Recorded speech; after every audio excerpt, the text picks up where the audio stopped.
Hi, everybody. Hello, I'm Ryan. I'm Bethany. And we are Ryan and Bethany Board Game Reviews. And today we'll be talking about Compile.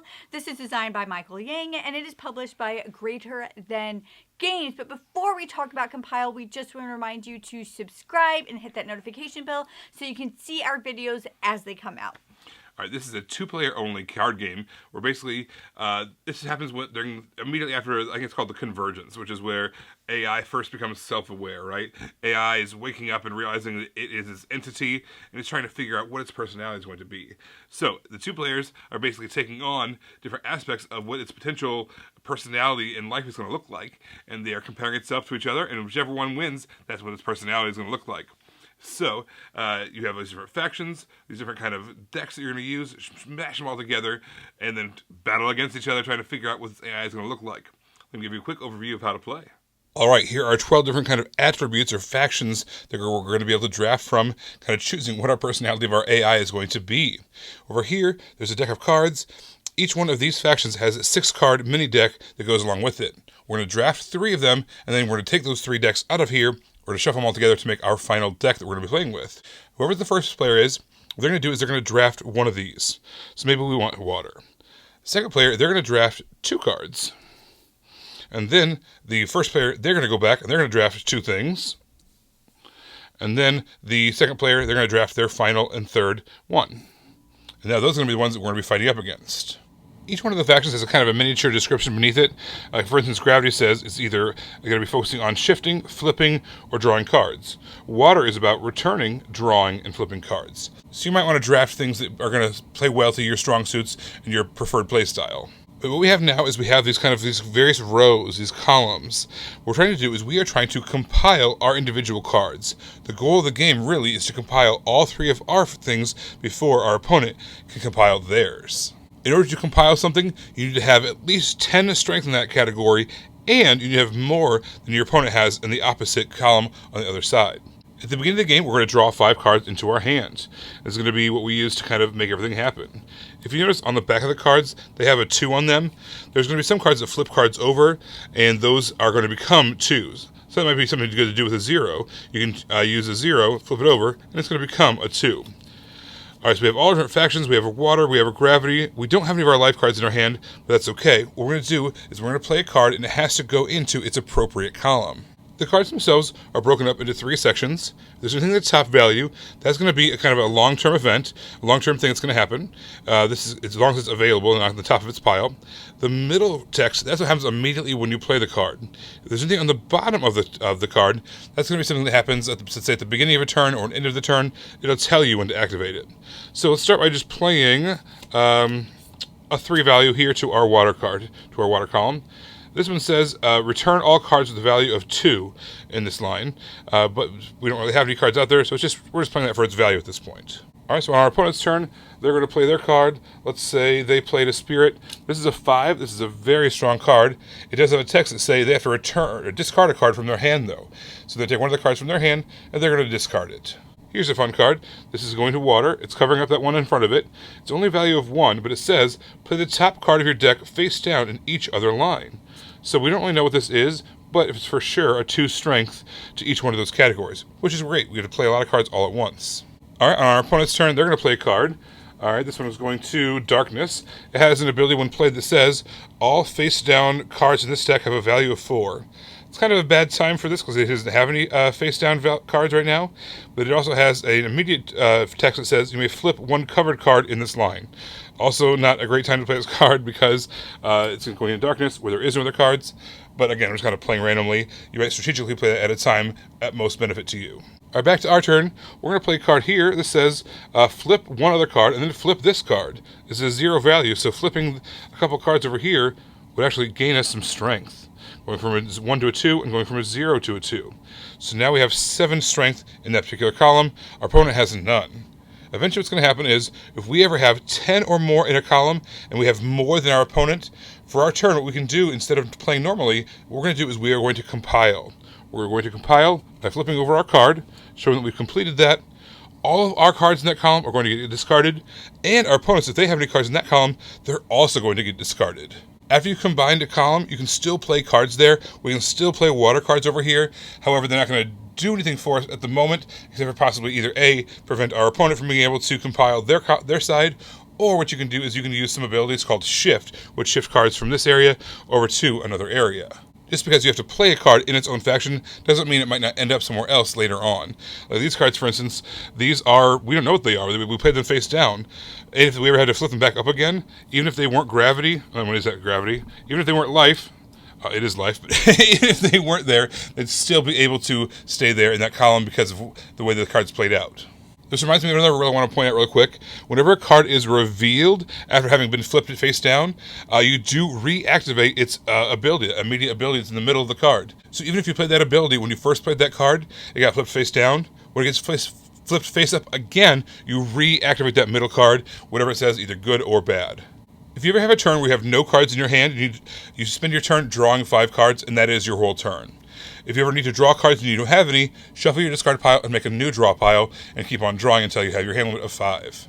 If, because of effects, you ever have more cards in your hand than 5 at the end of your turn, you do need to discard down to 5 by the end of your turn. The game ends when one player is able to complete all 3 of their factions and compile them. At that point, the game ends and they are declared the winner. So I just wanted to mention this because I played a game recently that was in stark contrast to this. So I really want to point out. I know what you're talking about. what and a it's great, bad. what a great job this did. So this game had really awesome and intriguing artwork on all of the cards. It was like you could just look at it and it had that like foil thing. It looks really awesome. However, the graphic design choices on it for the with the player in mind were excellent. I could read everything. I knew what was happening. It didn't like blend together. I wasn't confused. The text they used was very clear.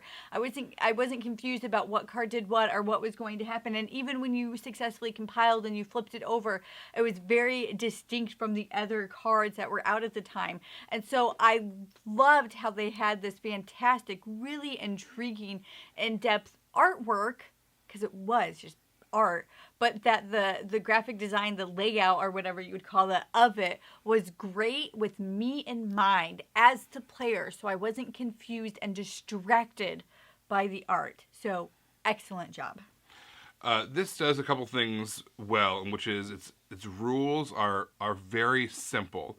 On your turn, you're basically going to play a card, or you're drawing a card, or you're compiling. Yeah. And when you do get to play a card, it's you're playing to one of the 3 piles, and you're activating its immediate abilities. That's kind of how the whole flow of the game goes. I like that for a lot of reasons. First of all, it's easy to teach.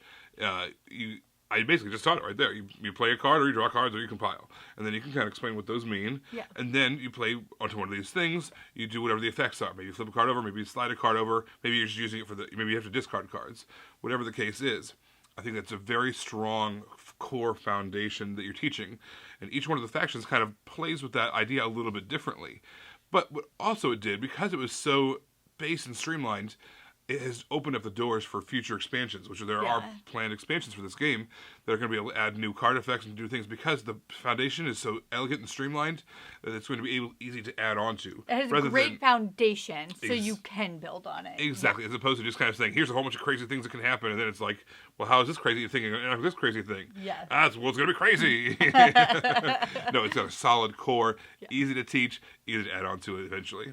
And I thought the balance was really well. I felt like every time that we played, we both had compiled 2, and we were competing against that last one of what was going to happen. And what that tells me is that all these different decks actually play really well against each other. It wasn't like there was one that was always going to win, or that there was one faction that if it was facing a different one, it was just automatically going to lose. I didn't feel like this game had that. I thought it was very well balanced. I mean, it's not like you're playing with 20 cards versus 20 cards. The decks were pretty. How many cards? Do you remember? There's 6 cards in each little faction. Yeah. And you get 3 factions. Yeah, so it's not like you have all of these cards that can do all of these things, but you have enough for it to be interesting, intriguing, and very well balanced. Like I said, when we were playing the mix and match of them, we had always compiled at least 2 of them, and we're competing for that last one, regardless of how they were set up against each other. So I just thought the balancing on this was very good. There's not a lot of decisions that you make in this game. It's not a heavy decision game. But that being said, when you do make a decision where to place something, what to compile, all that kind of stuff, it's impactful and it's fun. So you get a little bit of control when that happens. So it's not it's not heavy on decisions. And, it's a lower stakes kind of a game in that way. Yeah. But it is fun when you get a chance to kind of make a move that's going to slide something over and make a compiling option happen on your next turn, unless your opponent, of course, does something crazy that stops that. But I enjoyed that. Despite its cool appearance and that kind of stuff, it was a little more relaxed than you might have thought. Yeah, I agree with that. It's like a beard pretzel style game, with a cooler theming. Yeah, yes. Overall, I enjoyed this game. I liked it. I don't know, like I have no complaints with this game, but I just don't know if it's something that I would necessarily choose to play. With that said, if somebody else wanted to play it, like if Ryan wanted to play it, I wouldn't say no. I wouldn't be like, nah, not that one. I just am not going to be the one to choose it, but I will agree to play it and probably have a good time. Yeah, for me, this is a game that I would choose, first of all, and I would choose it for a couple of reasons. It gave me kind of those vibes of like a CCG, where you get to kind of create your deck ahead of time based off the drafting, and it matches your play style, and you can kind of mess with that over time. Every time you play, you can play a different setup, choose different things, so you have different things interacting in new ways. Smash Up kind of plays on that same idea. You get to have two decks or and kind of mess with those. Yeah. But this is a lot more, streamlined version of Smash Up. And it's so much quicker to play and it's a two-player experience. Every time you play, it's got a different thing happening because cards come out different ways. You've drafted different things. You're facing a different ways to play.